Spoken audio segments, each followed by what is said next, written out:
Hello, welcome to Soulprint. Thank you very, very much for being here. I was off last week, as you know, but super productive. We got the deck done and the shed done and the living room done and the kitchen done. Everything got repainted. So we're very excited, but a little tired. Okay, a lot tired. But I'm back. And last week was sort of like crazy. I spent very little time purposely on any sort of social media, the news channels. I just truly needed to decompress and take a break. And there was a lot that went on last week, and I suspect there's going to be a lot that goes on this week and the week after that and the week after that. We're like 41 days or so away from actual election day, and I understand that in some states early voting has already started. um, so two things. One, if you can early vote, do it. All right. It just makes it easier all the way around. Two, please continue to check your voter registration. Not like check it once and it was good like 6 weeks ago. Like check it regularly. Um, because there's still, shenanigans going on. Although I did see that there was a judge in Arizona that basically said, yeah, those 980 people you said couldn't vote. Yeah, I'm telling you they have to vote. So, and again, that can only really be good news for Harris, right? Because if it was going to benefit Trump, they wouldn't be trying to get rid of those voters. So this is what I want to take a peek at. Today I want to take a look at Trump because a lot's gone on. So as of the weekend sometimes, Jack Smith, let me see if I can get this right.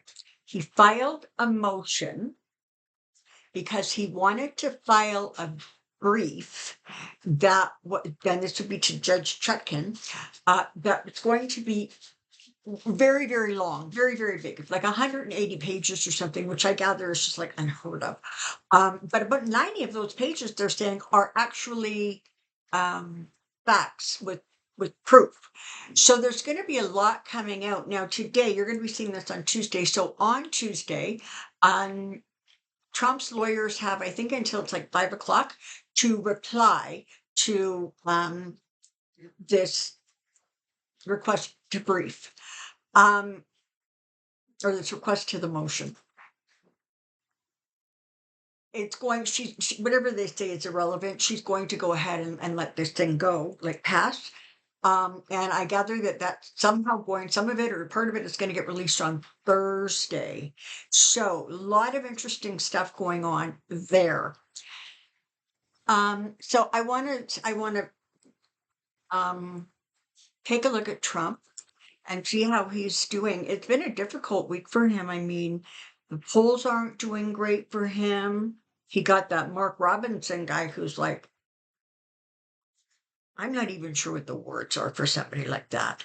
But in any case, that's going on. You've got the whole cat eating nonsense. Still, they're trying to push that.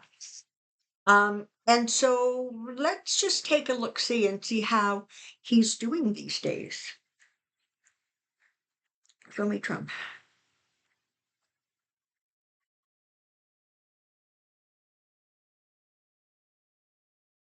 Okay, so the first thing they want me to know is that he appears to be, and he's becoming quite paranoid.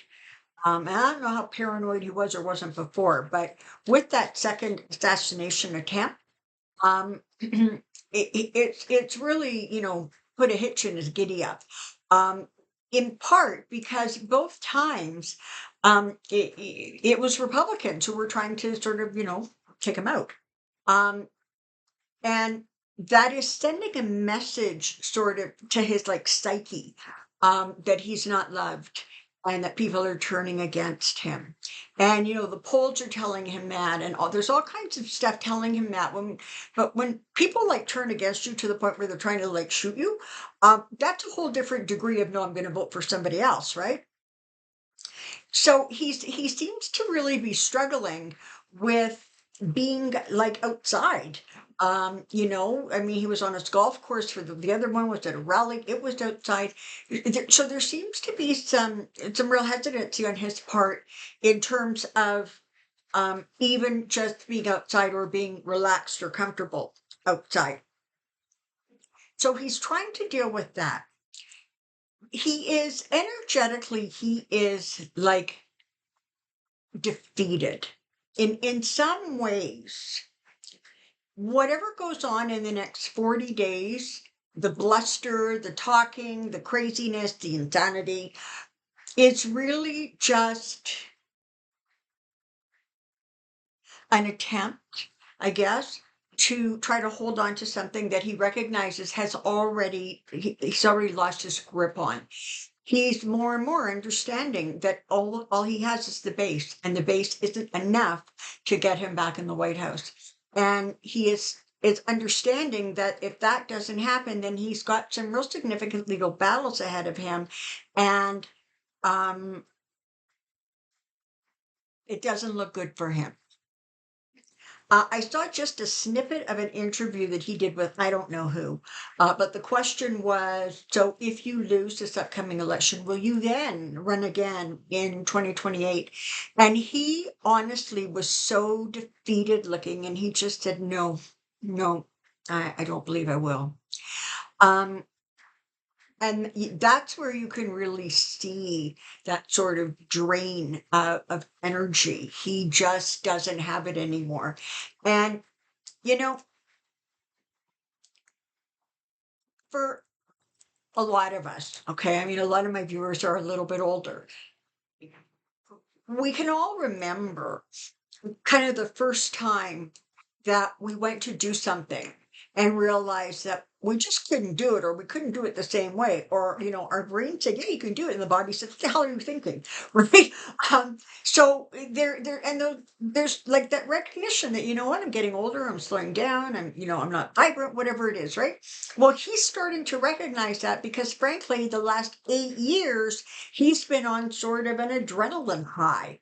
Right? I mean, first he was on an adrenaline high because he was in the White House, and now he's been on one because he's trying to push away all the legal stuff. He's trying to get back in there to protect himself, and the crazier he gets, the harder it is for him to ignore the fact that just in just a general scheme of life, he's slowing down, he's getting weaker, he just doesn't have it. He Now understand this is something that he is recognizing. I almost want to say subconsciously. It's not where he's like really focused on it because he's focused on anything that will keep him out of jail.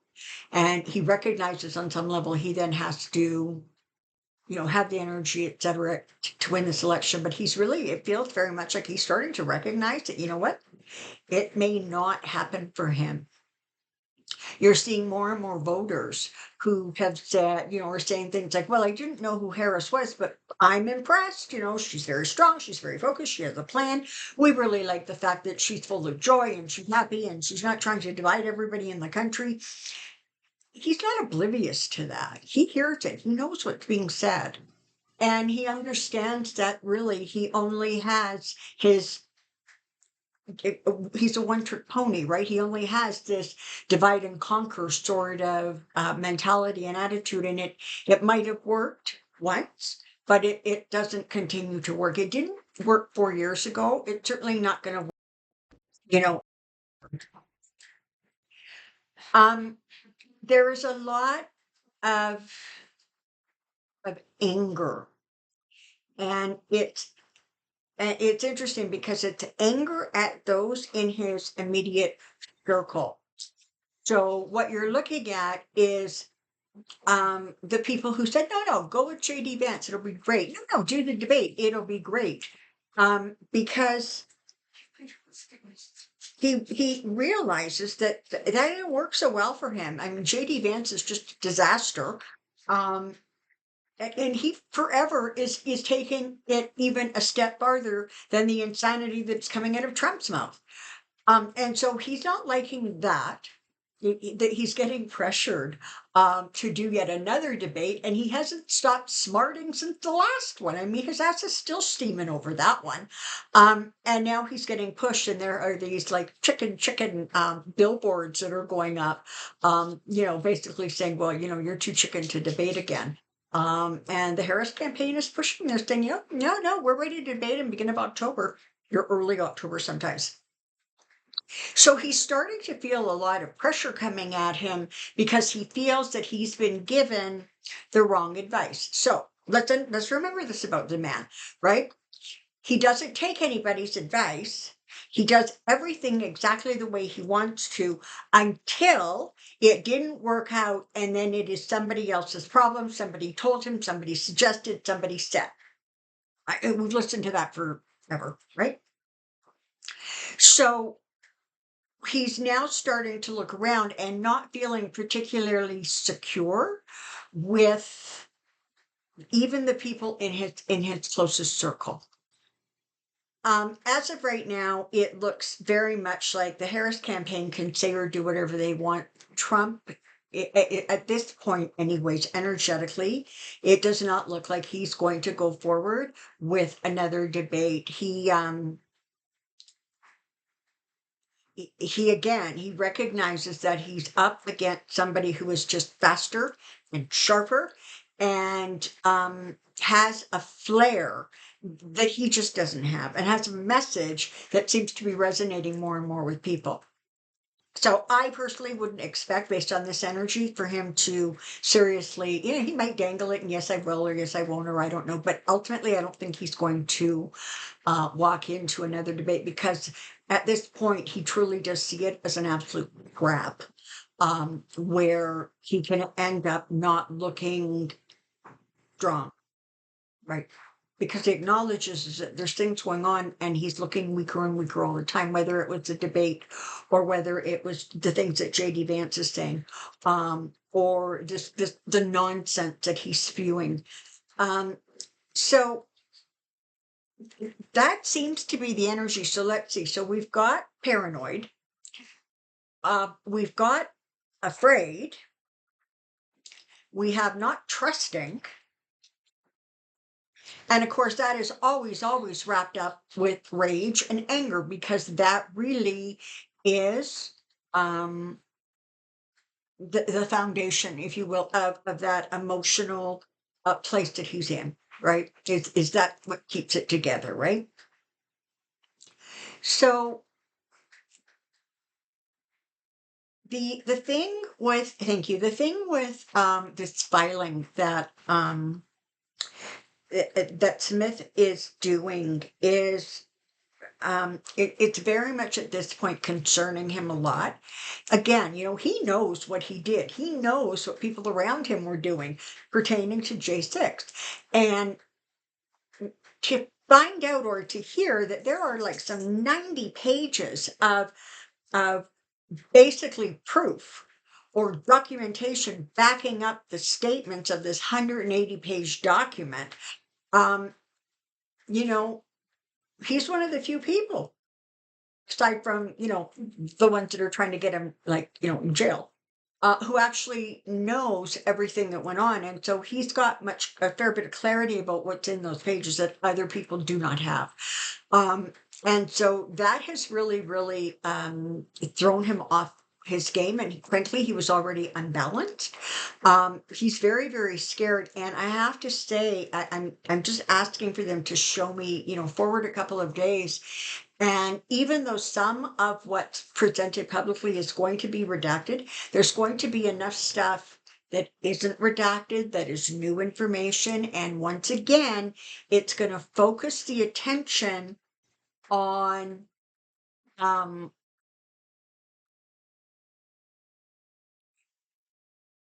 I was going to say on him, but that's not quite it. It focuses the attention on how unfit he is, how weak he is, how it doesn't feel like he's strong and tough and in control.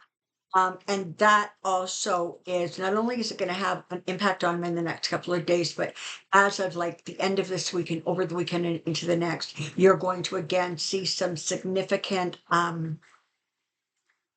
behavior. And this is the thing.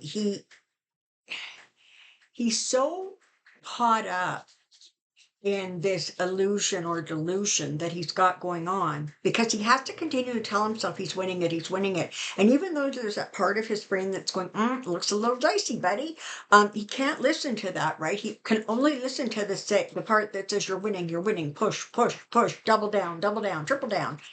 So that's what he's going to keep doing. And it's going to continue to not be good, just not be good for him. And you're going to see more and more of this acting out. So what you have is somebody who has now recognized that they may not win. They're becoming more and more volatile, which they, honestly, in some ways, you can't even figure out how they could become more volatile. But he is. And like I say, everything seems to be sprinkled over with a really good dose of like paranoia, and just gut-wrenching fear of what may be unfolding for him in the weeks and months ahead, particularly post-election. So can you give me any sort of pieces of information or insights, anything that we can sort of look out for?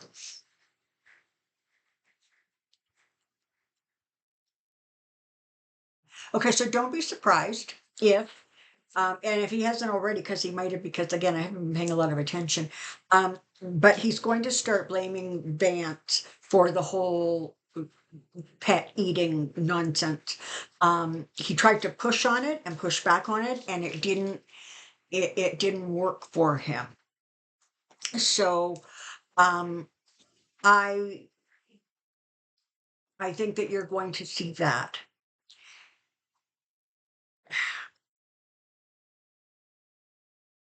I don't know if he has any rallies or gatherings scheduled for this coming week. If you can hear Atlas, I'm sorry. I don't know what he's barking about, but he seems to be telling a story. Um, I don't know what he has scheduled for this week, but it definitely feels like he's going to, if we see him, he's going to look shaky. He's going to look weak, very, very low energy. And the completely disjointed thoughts, the impairment of his cognitive abilities are going to continue to become kind of very focused, very strong. They're going to continue. Now, I will say one thing that I didn't touch on before I took sort of this week-long break I took. I remember saying that Trump was going to do something, he was going to say something at the rally or at the debate that he was not going to be able to run away from. And I personally, I thought it was going to be more against Harris. I thought it was going to be really racist or really sexist, but no, he went with the whole pet story. And he can't escape that one. In many cases, it feels like it is a bridge too far. Which leads me to this final comment. Later this week, Marcus and I, my guy Marcus in Georgia, we're going to be putting together another video, which you will see probably, if not on the Monday, September 30th, and for sure October 1st. He has been kind of letting me know that in Bullitt County, where he is, there's like a purge of all things Trump. There's no lawn signs. There's no mega hats. He says it's like the guy just stopped existing. And again, it's like at some point it was a bridge too far. It was a step too far. And people are saying, you know what, listen, we can now compare him to Harris, and it's not It's not a hard choice anymore. And it very much feels like people are pulling back away from him. So if you are in the state of Georgia, in the next couple of days, if you could kind of look around and see if that same sort of phenomenon seems to be going on in your area. If all of a sudden there are just fewer and fewer Trump signs and bumper stickers and red hats, just put it in the comment section. Let me know, because that's something I'm going to be interested in hearing about prior to when Marcus and I get together to record the video at the end of this week. So that's where we're at. Not to mention the whole Mark Robinson thing. That's not a good look for Trump either. And he is going to be the focus of my next reading. So let's just take a look next time at Mark Robinson, and then the time after that, it's going to be Jack Smith. And please do not forget to include any questions you have for Pendulum Friday in the comment section below. Thank you so very, very much for being here. It's really nice to be back. And I look forward to seeing you again. Until next time, take care and be well. Bye bye for now.